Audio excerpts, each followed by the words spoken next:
Talk about concavity. There's concavity.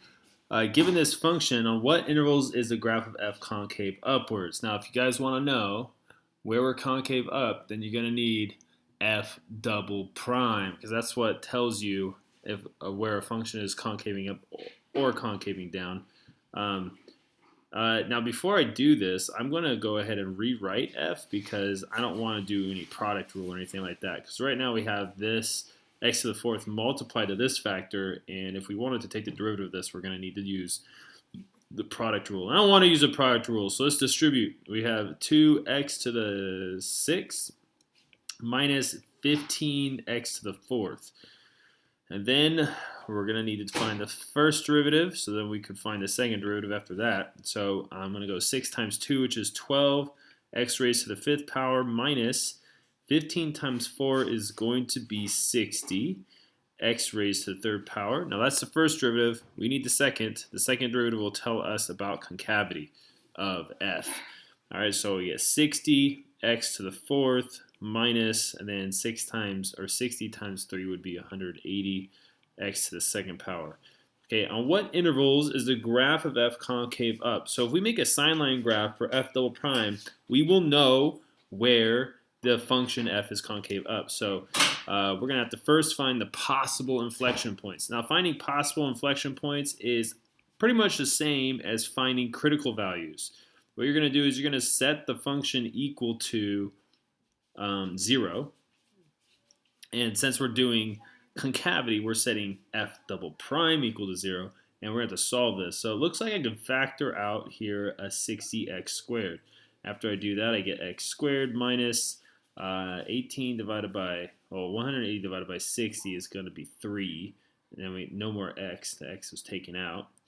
And then I have this. All right, so we get x equals 0 from when I set that factor equal to 0. When I set that factor equal to 0, I get plus or minus the square root of 3. Okay, you would add 3 to both sides, then you would square root both sides. So it looks like we have 3 possible inflection points. So I'm going to draw myself a little sine line. It's the x-axis. This is an x-axis for f. And I'm going to put on here negative rad 3. I'm going to put on here 0. And I'm going to put on here positive rad 3. And we have 1, 2, 3, 4 intervals that we're going to need to test to see if we get a positive or negative. Okay. Now, positive would tell us that the function is concaving up. A negative would tell us that the function is concaving down. So we need to know if f prime is positive or negative in each of these. And so next thing I'm going to do is I'm going to pick numbers in each of these. I know that negative 2 in each of these intervals.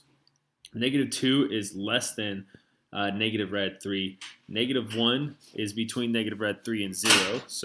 So we're money on that one. Then we have 1 here, and then I'm going to use positive 2. So we got to test each of these. Now, it's kind of lame. I don't want to do that, but, we do what we got to do. So we plug in negative 2, and we're going to go back to, we can plug it into this guy, or we can plug it into this guy, the factored version or the non-factored version.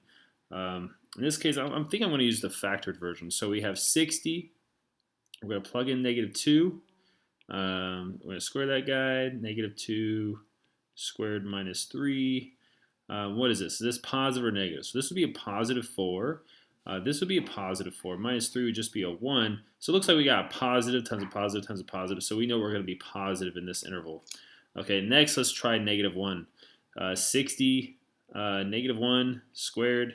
When you have the squared, it's going to get rid of the negative. So it looks kind of easy. Negative 1 raised to the 2nd power minus 3. Okay, so let's see. We got a 60, which is positive, times, that's going to be a positive 1. So 60 times positive 1, and this is going to be 1 minus 3, which is negative 2. So it looks like we're going to be negative in that interval. Now, most likely, this interval is going to be positive, but I'm not going to take any risks. I'm going to plug it in to see what we get. Plugging in 1, shebang, we get 1, 2nd power, minus 3. So this is going to be 1 times 60, and then times, looks like we got a negative 2 again. So it's negative. Oh, look at that. It didn't change. Oh, snap. So that means 0 is not a point of inflection. Negative rad 3 is a point of inflection because the signs change. That's the only way you can get a point of inflection. Remember how I said these are possible points of inflection? Okay, now let's try 2. We have 60. We're going to plug in 2. We're going to square the foo. And then we're going to go 2. We're going to square it. Then we're going to subtract 3 from that. So that's going to be a positive number, positive number, positive number. So it looks like we get positive at the end. And then booyah, we have it. Where is F concave upwards? F is concave upwards everywhere F double prime is positive. So in those intervals. So if I write those intervals out, the first one's going to be negative infinity to negative rad 3. And then the other one's going to be rad 3 to positive infinity. And you got to use parentheses. Whenever you're talking about intervals of increasing or decreasing, we got parentheses. And so where do we have our answer? It looks like this one. E is our answer. E.